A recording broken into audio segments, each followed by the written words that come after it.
What's going on, CrossFit Federal Way? It is Tuesday of week number 2 of the second round of shutdown. Okay, cool. Anyway, so today, guys, we are going to bring back the barbell. I've got 2 options on the board, again, much like we did for Monday. And thinking about your side, your left, the left-hand side of the board is going to be what was originally programmed for the gym. So this includes the barbell, and if you have weights, the right side of the board is going to be a limited equipment. In this case, all you would need is, well, either 1 dumbbell or 1 kettlebell, something that gives you some form of load. Now you can use 2, we'll talk about our options and all that stuff. So again, as we're programming this stuff going into these weeks, trying to program being mindful of the fact that we're all gonna have to be creative and use what equipment we have. So it's about getting a good workout with what we've got while we get through this and then get back to the normal swing of things once the gym can open and function again. So anyway, let's talk through what was originally programmed, and then we'll talk about the modifications to make it a lot more approachable for limited equipment as well. So originally, this workout at 3, 2, 1, go, it's a chipper. So we're gonna start off with 50 AbMat Sit-Ups.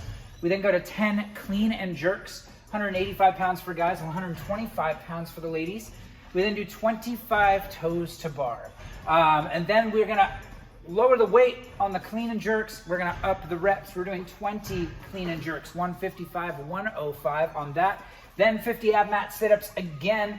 And then lastly, 30 clean and jerks at 135, 95. So basically grace right at the end of that workout. And then ending with 25 toes to bar. Now that is 4 times. So this is gonna be one where, unlike Monday's workout where it was all out, give it everything you've got, dead sprint every single time it's time to work, this is gonna be one where you wanna be mindful of pacing. So we've got our barbell with the descending weight, ascending reps, and some AbMat Sit-Ups and toes to bar. Now, on the other side of the board, looking at modifying this workout to something we could do at home with less equipment, we still have AbMat Sit-Ups. Now, whether or not you have an AbMat, don't feel like you need to try to have an AbMat to do AbMat Sit-Ups. Regular sit-ups will be fine if you follow the same standards as having an AbMat. While doing your regular sit-ups, trust me, you're gonna be okay. You might end up with a little bit of like tailbone rash or something like that, depending on where you're doing your sit-ups and the floor that you're on or anything else like that, because the AbMat can kind of help with some of those things. But at the end of the day, it is what it is. So we're doing our best to stay consistent through the shutdown. So we're gonna start off with those 50 AbMat Sit-Ups. Now, instead of descending weight, since this starts at 185 pounds, and if I've got dumbbells or kettlebells at home, chances are I'm not gonna have anything that's overly heavy. Now, if I've got the ability to lower the weight on my dumbbells or my kettlebells and start off with something heavy and do some clean and jerks, which we'll talk about with dumbbells here in a second, then you could still follow the same 10, 20, 30 rep scheme on the clean and jerks. In this case, considering that most of us are gonna have 1 pair of dumbbells, 1 kettlebell, maybe even 1 dumbbell, not even a full pair, the reps on the clean and jerks are gonna stay the same. It might change the overall stimulus a little bit because obviously we can't go as heavy, but instead of it being a breeze to get through 10 the first time, I wanna make sure that you're on that implement for a little bit of time every time, because you're gonna generally have a little bit more rest at the heavier barbell than you would say at the 135 pound barbell, but the amount of time you spend here versus here should be fairly similar based on the fact that this weight should be easier, quote unquote, to move, although we have to move it 3 times as much. So 30 dumbbell or kettlebell clean and jerks, and we'll talk about the different options that we have available to us depending on the equipment we have when I'll demo some stuff here in a moment. So those dumbbell or kettlebell clean and jerks are going to stay at 30 the entire time. So 30, then we go to 25 tuck-ups, which we'll talk about here, but that's a great option to engage the lower abdominals a little bit more and create a little bit more flexion than you normally would in a different way from an AbMat Sit-Up, trying to simulate that closed hip angle of the toe to bar without a bar present. We then go to 30 dumbbell clean and jerks again, 50 AbMat Sit-Ups, 30 dumbbell clean and jerks, 25 tuck-ups again, 4 times. So let's talk about our movements and see what we're getting ourselves into, and then help you guys be able to strategize how best you're gonna attack this workout today. So starting with the AbMat Sit-Ups, the toes to bar and the tuck-ups. So with the AbMat Sit-Ups, again, if you have an AbMat at home, you've got a fat side and a skinny side.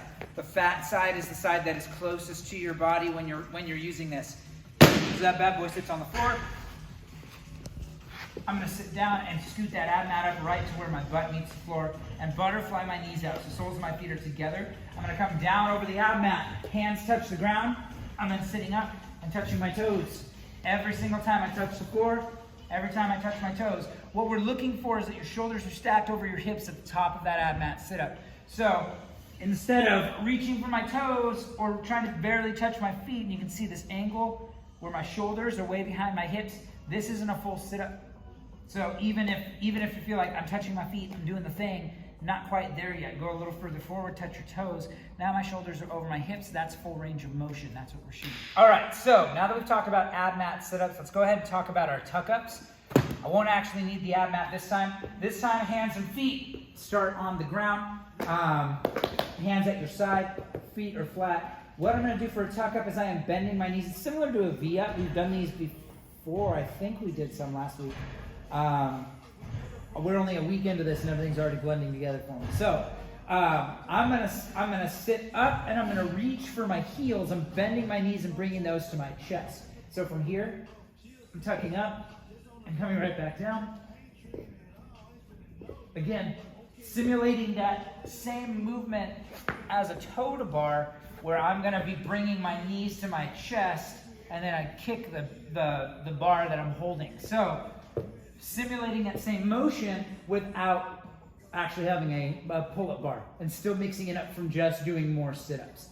So again, hands are at my side, I'm reaching for my heels, I'm bringing my knees to my chest, and it's gonna tax you a little bit as far as balance goes as well too. So that's what we're getting ourselves into. Now if I do have access to a pull-up bar and I'm doing toes to bar, most of our athletes that have those things at home already know the standards on the toe to bar, but just to be sure and just to reinforce that it's a similar motion to that tuck up, arms are extended at the top, I'm going to bring my toes all the way up and they have to touch the bar at the same time between my hands. So I'm bringing my knees to my chest first, and then I'm kicking, a little bit of a kick just to get my toes to actually make contact with that pull-up bar. So from on the bar, knees come to my chest, I'm kicking up to the top. Now at the bottom, I'm making sure that if I am hanging from that pull-up bar, that my heels are coming behind the vertical plane of the bar. So if my heels are staying out in front, and I'm still managing to be able to do my toes to bar, those are not gonna be good reps if this was the open. So we wanna make sure we're training to those standards, even if it's by ourselves and in our garage, because it's gonna make us better. So that's it for our core stuff. Let's talk a little bit about clean and jerks. We'll start with the barbell. We'll then transition to the dumbbell and the kettlebell. So the clean and jerk, going from the ground to the shoulders, and then the jerk being from the shoulders to overhead. I'm gonna think about a big jump and catch. So I'm grabbing onto that barbell. From here, big jump, and then catch that bar in that front rack position. From here, you can reset for your jerk, or in most cases, for most of us that are doing these weights, we're gonna go straight into it. So that jerk again starts on the shoulders, ends up overhead, and we bring the bar all the way back down. Now, if I'm doing it touch and go, and I wanna go faster, I'm gonna catch in that partial squat and go straight into my jerk. So what that looks like, that's gonna be a whole lot more efficient from a movement standpoint to get me through my clean and jerk just a little bit faster. Now, there is a drawback. If I go faster, that means I'm spiking my heart rate more. That means it makes it a lot less sustainable. So again, that idea of finding pacing. When we've got a lot of work in front of ourselves, we want to make sure we're pacing things so we can keep moving. If I can stay consistent, I'm going to be faster overall. So like my old martial arts sensei used to tell me, what is it? Slow is fast and fast is smooth. Slow is smooth and smooth is fast.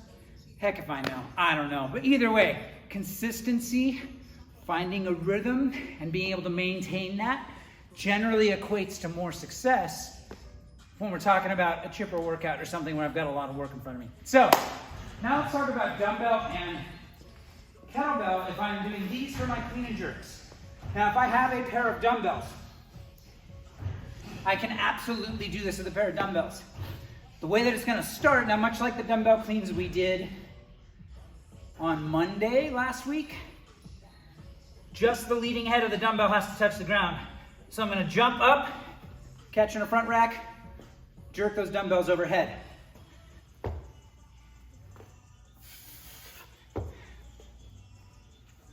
Still kind of awkward with dumbbells, but it works. So that's with two. Now if I only have one, and I want to specify, if you only have one implement, and you're doing the 30 reps every time, it's 30 total reps. It doesn't mean you have to do 60, it's just 30 total reps. So I would suggest breaking that up maybe in fives, maybe it's 15-15. But if I'm just doing one, I'm gonna work at that clean and jerk on the one side. When I'm ready to switch, I can switch on the way down and go right back in to my clean and jerks on my opposite side. So, same thing applies with the kettlebell. Now, the grip on your kettlebell is a little different when you're doing a clean. Instead of just straight up grabbing center of the handle, you actually want to kind of grab in the crook of that handle a little bit. So you're kind of wedging your hand into the crook of the handle there. That way when I clean it and I bring it into that front rack position, I'm in a great receiving position for that kettlebell. It's not clunking around, beating your shoulders up, anything like that. So this can go either from the hang or from the floor. I'm gonna grab in the crook of that handle, I'm gonna clean it up and into that front rack position, and then a good little push press or push jerk. And you can go from the hang or from the floor and still be able to cycle those reps with either a dumbbell or a kettlebell. So let's take it back over to the board. Let's talk our way through this one more time, just to make sure we're all on the same page, and we'll get to it. So again, if I have a barbell and I've got plates, 50 AbMat sit-ups, 10 clean and jerks prescribed weight, 185 for guys, 125 for gals, 25 toes to bar, 20 clean and jerks, 155, 105, then back to that 50 AbMat sit-ups, then 30 clean and jerks, 135, 95, 25 toes to bar to finish it all off. That is 4 times. The limited equipment version of that. 50 AbMat sit-ups or regular sit-ups, 30 dumbbell or kettlebell clean and jerks. That can again be 2 or 1, it doesn't matter. Still 30 reps total, 25 tuck-ups, 30 dumbbell clean and jerks, 50 AbMat sit-ups, 30 clean and jerks one last time, 25 tuck-ups, time. So that is what we are getting ourselves into. Make sure, I want to encourage you guys that create time for this in your day. Find some way to move and sweat and breathe, get that heart rate elevated, allow your body to, produce the cortisol and the other things that we want, that we crave. It'll help you feel more grounded. As we're facing this season, again, I find for myself that the second time around is much harder. It's not harder to necessarily work out or to stay consistent or do anything like that. It's harder mentally because we've been here. We've been here before, so there's this kind of like looming sense of dismay, and we just don't know what's going to happen in the future again and all that sort of stuff. I know I'm dealing with that on a day-to-day basis. I am by default a positive person, so I'm just trying to fall back on that. But I know that for me, my workout every day is helping keep me sane. And you guys are helping with that for sure. Like all the text messages and people reaching out and asking how I've been doing and all that sort of stuff. Just know that I feel those same things for you guys. I know that we're all frustrated with the situation, that we're all doing our best to just keep moving forward. And the funny thing about that is we're good at that, whether we're able to work out together or not. Like this community is very connected. And I'm really proud to see people helping each other out, people, you know, reaching out to each other when they need it. And it doesn't matter if it's to go work out together or to, you know, get that little bit of whatever weight off your chest to vent to somebody and let them know the things that are on your heart, the things that are on your mind. It's been a very trying year for all of us. So stay consistent, stay positive. This one should help take your mind off some things for at least a little bit of time. And more than anything, guys, it's Tuesday, it's early in the week. You know, we got a lot of work ahead of us this week. So give it everything you got today. Let's get after it.